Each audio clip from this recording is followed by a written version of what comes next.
Baik, ini pertanyaan dari ibu tentang yang pertama itu si ibu sering lupa karena udah tua, sering lupa dalam masalah rakaat. Baik.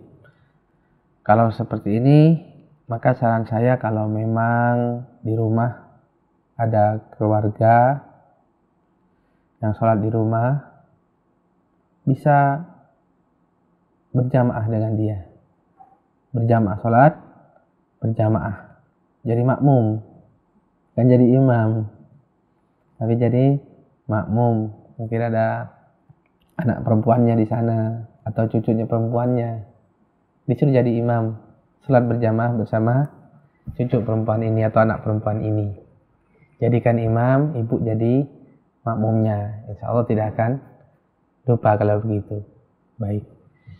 Kemudian, apakah harus sujud sahwi?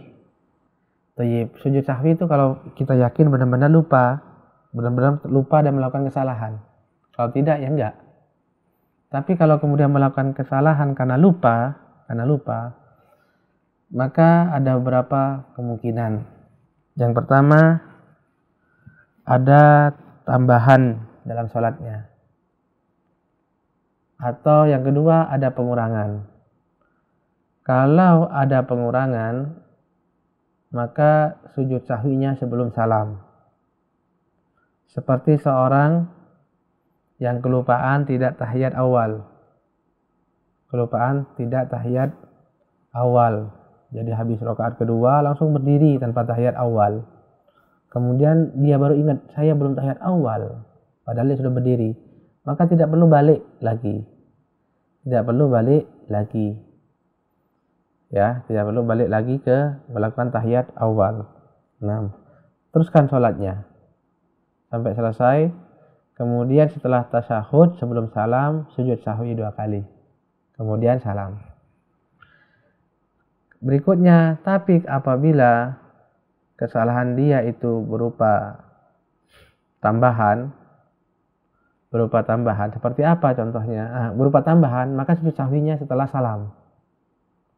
Kalau kekeliruannya karena lupa ini adalah berupa tambahan, ada hal yang lebih ya dalam sholat tersebut, maka sujud sahwinya adalah setelah salam.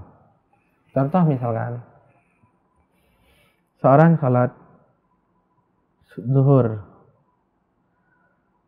setelah rakaat ketiga dia salam. Berarti kan kurang 1. Lalu dia ingat, oh iya ya, saya baru 3 ini. Atau ada yang ingatkan, tadi kamu sholatnya baru 3 rakaat. Apa yang dia lakukan? Maka dia berdiri, kemudian takbir, mengerjakan 1 rakaat, sehingga pas 4 rakaat. Lalu salam. Setelah salam, sujud sahwi 2 kali, kemudian salam lagi. Kenapa? Kok sujud sahwi setelah salam? Ya, karena ada tambahan. Apa tambahannya? Apa tambahnya Mas Habib? Enggak 1 rakaat. Itu kan rakaat keempat. Apa tambahannya Mas Habib? Apa kelebihannya di situ?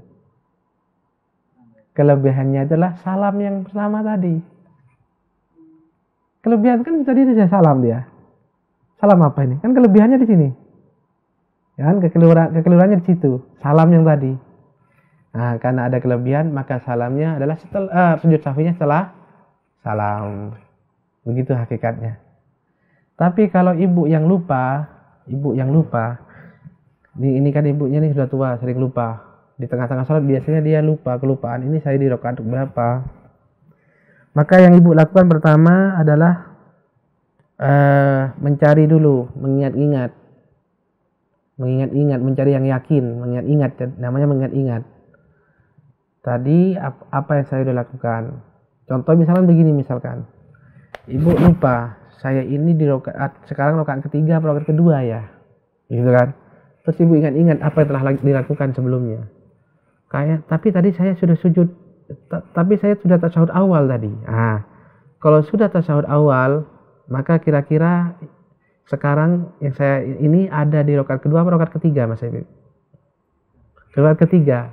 Maka mantapkan bahwasanya sekarang ada di rakaat ketiga.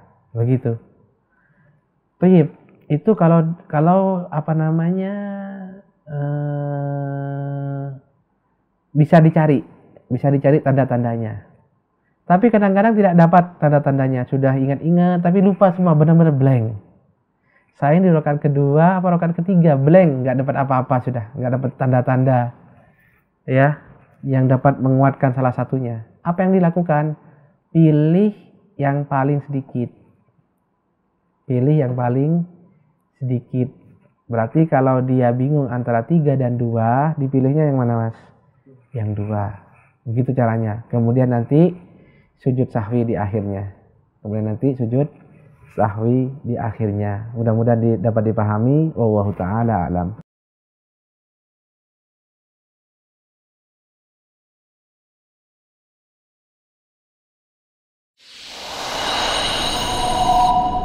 Al Iman TV.